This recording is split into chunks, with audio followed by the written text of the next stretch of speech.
सालों साल पहले एक बुढ़िया सूर्य देव की भक्ति में पूरी तरह से लीन थी। वो हर रविवार को सुबह स्नान कर घर के आंगन को गोबर से अच्छी तरह लिपाई करके सूर्य देव की पूजा करती थी। फिर सूर्य देव के लिए व्रत रखकर शाम को उन्हें भोग लगाने के बाद भोजन करती थी। उस बुढ़िया की भक्ति भावना से सूर्य देव काफी प्रसन्न थे और भगवान की कृपा से उस बुढ़िया को किसी तरह की परेशानी नहीं होती थी। उस बुढ़िया की खुशी और संपन्नता को देखकर उसकी पड़ोसन को जलन होने लगी। वह बुढ़िया अपनी पड़ोसन के आंगन में बंधी गाय के गोबर से ही आंगन लीपा करती थी। पड़ोसन ने जलन के मारे उस गाय को आंगन की जगह घर के अंदर बांधना शुरू कर दिया। अब अगले रविवार को सुबह बुढ़िया को सूर्यदेव की पूजा करने के लिए घर लिपने के लिए गाय का गोबर नहीं मिला, जिस कारण वे सूर्य देव की पूजा नहीं कर पाए और पूरे दिन खुद भी भूखी रही। रात में सूर्य देव उस बुढ़िया को सपने में आए और उससे पूजा न करने और भोग न लगाने का कारण पूछा। जवाब में बुढ़िया ने बताया, घर के आंगन को लीपने के लिए गोबर नहीं था, इसलिए पूजा नहीं कर पाए। पूजा नहीं की तो भोग भी नहीं चढ़ाया। बुढ़िया की बातें सुनकर सूर्य देव उनसे कहते हैं कि मैं तुम्हारी भक्ति से प्रसन्न हूँ, इसलिए मैं तुम्हें एक गाय दे रहा हूँ। वो तुम्हारे घर को धन से भर देगी। यह कहते ही सूर्य देव उसके सपने से चले गए।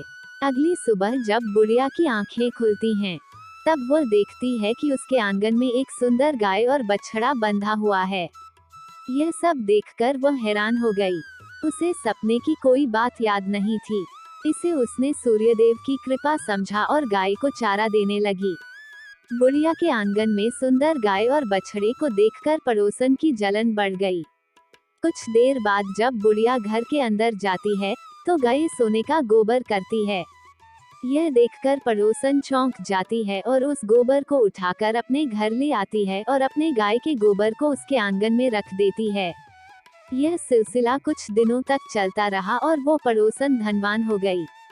इधर बुढ़िया को किसी बात की खबर नहीं थी, क्योंकि वो सूर्य देव की भक्ति में ही खोई रहती थी। उधर सूर्य देव को उस महिला की हरकतों पर काफी गुस्सा आता है। उनके गुस्से के कारण धूप काफी बढ़ जाती है, जिस कारण बुढ़िया गाय और उसके बछड़े को घर के अंदर बांध देती है। उसी रात आंधी चलने लगती है, इसलिए वह गाय और बछड़े को आंगन में नहीं निकालती। रात भर गाय घर के अंदर ही बंधी रही। सुबह जैसे ही बुढ़िया की नींद खुलती है, तो वो सोने का गोबर देखकर हैरान हो जाती है। उस दिन के बाद से रोजाना वो गाय को घर के अंदर ही बांधने लगी। गाय के सोने के गोबर से बुढ़िया धनवान हो गई, जिसे देखकर पड़ोसन को और जलन होने लगी। पड़ोसन ने जलन के मारे सोने का गोबर देने वाली गाय के बारे में उस नगर के राजा को बता दिया। राजा को जैसे ही सोने का गोबर देने वाली गाय का पता चला, तो उन्होंने तुरंत सैनिकों को भेजकर उसे महल लाने के लिए कहा। जब सैनिक बुढ़िया के घर पहुंचते हैं, तब वह सूर्य देव को भोग लगाकर खुद भोजन करने के लिए निवाला उठाने ही वाली थी कि तभी सैनिक गाय और बछड़े की रस्सी खोलकर उन्हें अपने साथ ले जाते हैं। बुढ़िया उनसे गाय और बछड़े को न ले जाने की प्रार्थना करती है, लेकिन राजा के सैनिक बुढ़िया की एक नहीं सुनते। कुछ ही देर में सैनिक गाय को राजा के पास ले जाते हैं।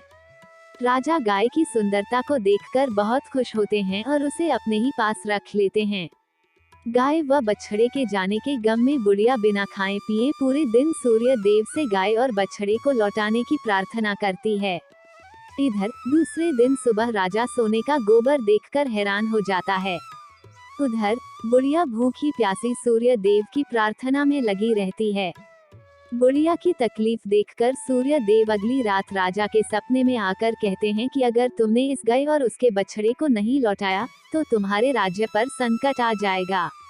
तुम्हारी धन संपत्ति सब नष्ट हो जाएगी। सूर्य देव की बातें सुनकर राजा की नींद टूट जाती है। दूसरे दिन सुबह वो बुढ़िया को गाय और बछड़ा लौटा देते हैं। साथ ही उसे कुछ धन भी देते हैं और उसकी पड़ोसन को सजा देते हैं। सूर्य देव की इस चमत्कारी गाय और बुढ़िया पर उनकी कृपा को देखकर राजा पूरे नगर के लोगों को हर रविवार सूर्य देव की पूजा करके व्रत रखने के लिए कहते हैं। तभी से ही रविवार के व्रत का चलन शुरू हुआ और राजा के पूरे राज्य में खुशियां ही खुशियां छा गईं। कहानी से सीख। दूसरे के प्रति द्वेष भाव रखने से खुद की ही हानि होती है। जीवन में जितना हो सके सामने वालों की मदद करनी चाहिए।